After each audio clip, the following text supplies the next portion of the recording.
Depuis quelques années, la jeunesse en France parle de s'enjailler. Le mot vient d'entrer dans les dictionnaires usuels. Il signifie faire la fête. Allez, on va s'enjailler en boîte. D'où vient-il? Eh bien, du nouchi de Côte d'Ivoire, lequel, à l'évidence, l'a emprunté à l'anglais enjoy, s'amuser, mais sur une base française. Quelle base? On a pensé au verbe jaillir, bondir, reversé dans la première conjugaison plus simple. Jaillir serait devenu jaillir. Croisé avec enjoy, il aurait donné enjailler, puis s'enjailler. Fort bien. Mais d'où provient le verbe anglais enjoy? Tout simplement de l'ancien français en jouir, composé de jouir, comme notre actuel réjouir. Tous ces mots sont dérivés de joie, prononciation médiévale de joie. Régionalement, joie a donné jaille. On dit encore en Vendée faire la jaille pour faire la fête.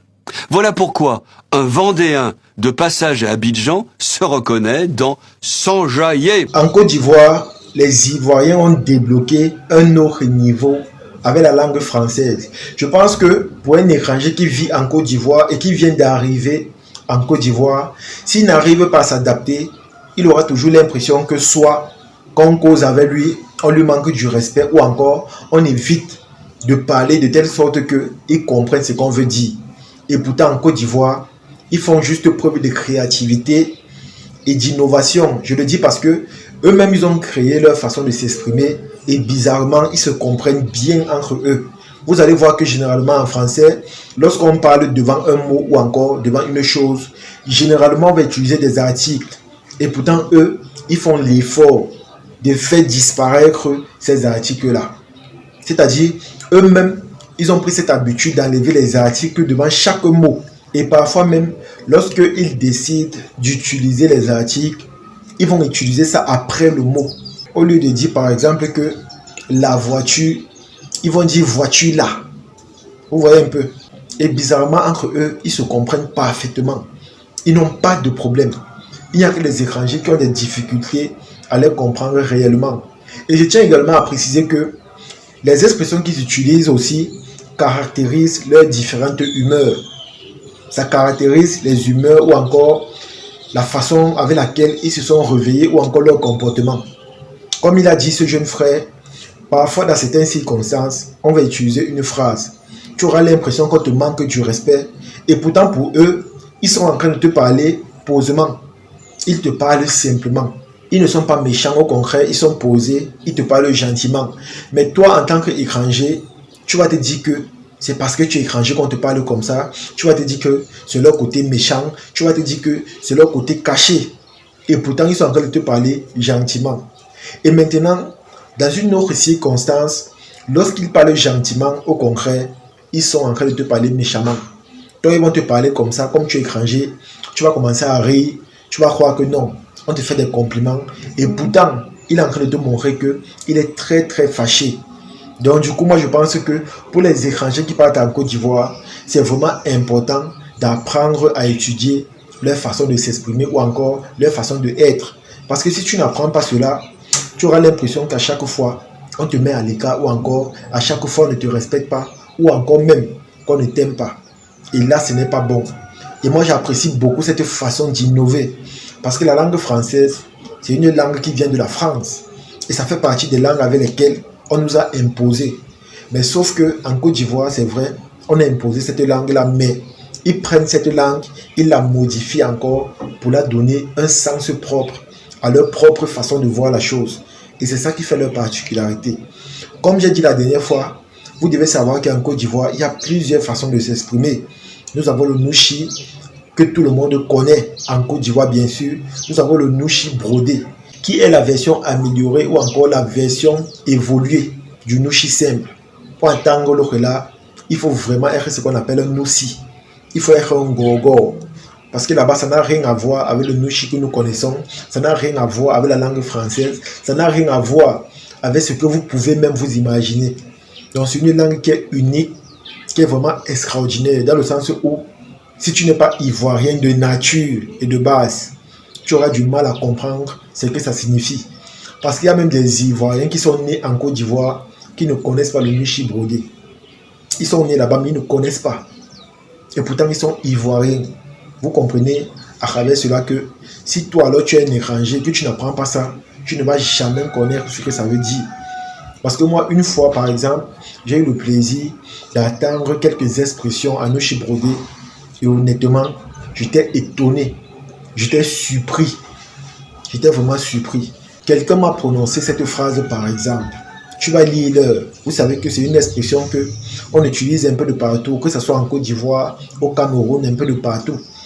Ce sont des expressions qui expriment notre comportement ou encore notre humeur. Et maintenant, en nushi brodé, on te dit, tu vas livrer pour les quais. Imaginez, tu vas livrer pour les quais. Ça n'a rien à voir avec le nushi que nous connaissons. Ça n'a rien à voir avec la langue française. Ça n'a rien à voir avec une langue maternelle. Et sans vous mentir, c'est une langue qui a été créée par les Noussi en Côte d'Ivoire. C'est la raison pour laquelle moi je vous dis que ce pays vraiment, en termes de langue, ils sont vraiment extraordinaires et exceptionnels. Parce qu'ils ont créé quelque chose qui les caractérise. Ils ont créé quelque chose avec laquelle on peut les identifier. Et tellement ils ont créé des mots, des expressions que pour finir, même dans certains dictionnaires, on a adopté ces expressions-là. Quand vous allez voir par exemple le mot enjaillement, ça vient de la Côte d'Ivoire. Et pour finir, on a fini par mettre cela dans le dictionnaire français. Donc du coup, on a donné une signification précise qui vient de la Côte d'Ivoire. Je tiens à préciser à ce mot-là. Enjaillement signifie faire la fête, ça signifie s'amuser, ça signifie faire la java, ça signifie faire le PA. Vous voyez que d'une manière ou d'une autre, la Côte d'Ivoire, à travers sa manière de s'exprimer, influence les autres nations, impose sa manière de voir la chose aux autres nations. Donc vous voyez que c'est vraiment extraordinaire. Et je tiens aussi à vous préciser qu'en Côte d'Ivoire, il y a plusieurs villages, il y a plusieurs ethnies, et il y a plusieurs langues maternelles. Donc, hormis cette façon de s'exprimer que nous connaissons, hormis ce langage qu'ils ont créé, hormis l'innovation au niveau de la langue française qu'ils ont fait en enlevant les articles chez eux-mêmes, en fonction de leur village, en fonction des ethnies, chaque peuple a sa manière de parler, chaque peuple a ses traditions, chaque peuple a son argot. Vous voyez que la Côte d'Ivoire regorge énormément de potentialités et énormément de valeurs linguistiques. Et c'est ça qui fait leur particularité, c'est ça également qui fait leur différence. Parce qu'ils ont su influencer les peuples, les pays voisins avec cela. Parce que même ici au Cameroun, il y a des expressions que nous utilisons, mais qui viennent de la Côte d'Ivoire. Je tiens à vous préciser. Sauf que quand ça vient ici au Cameroun, nous en tant que bons Camerounais, nous donnons aussi une valeur ou encore une signification propre à cela. En Côte d'Ivoire, un homme et une femme, Mougou. Mais sauf que ici là chez nous, nous avons aussi copié l'expression Mougou. Mais sauf que Mougou signifie quoi? Ici là, c'est quelqu'un qui n'a pas de valeur dans le sens où il sort avec une fille et la fille ne l'aime pas, elle passe son temps à manger son djé.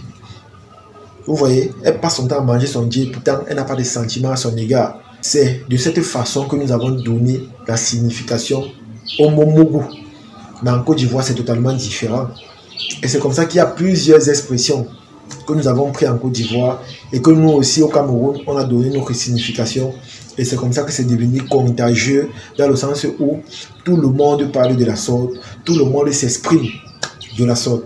Dans la Côte d'Ivoire, honnêtement, en termes de créativité, en termes d'authenticité, elle est un exemple pour beaucoup de pays africains. Et c'est ça qui fait leur particularité.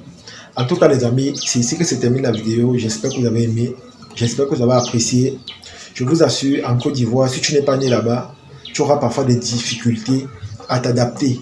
Parce que si tu es un étranger, que tu viens d'arriver là-bas pour résider, lorsqu'on va s'exprimer ou encore lorsqu'on va te causer, tu auras l'impression que soit on te manque du respect ou encore soit on ne t'aime pas.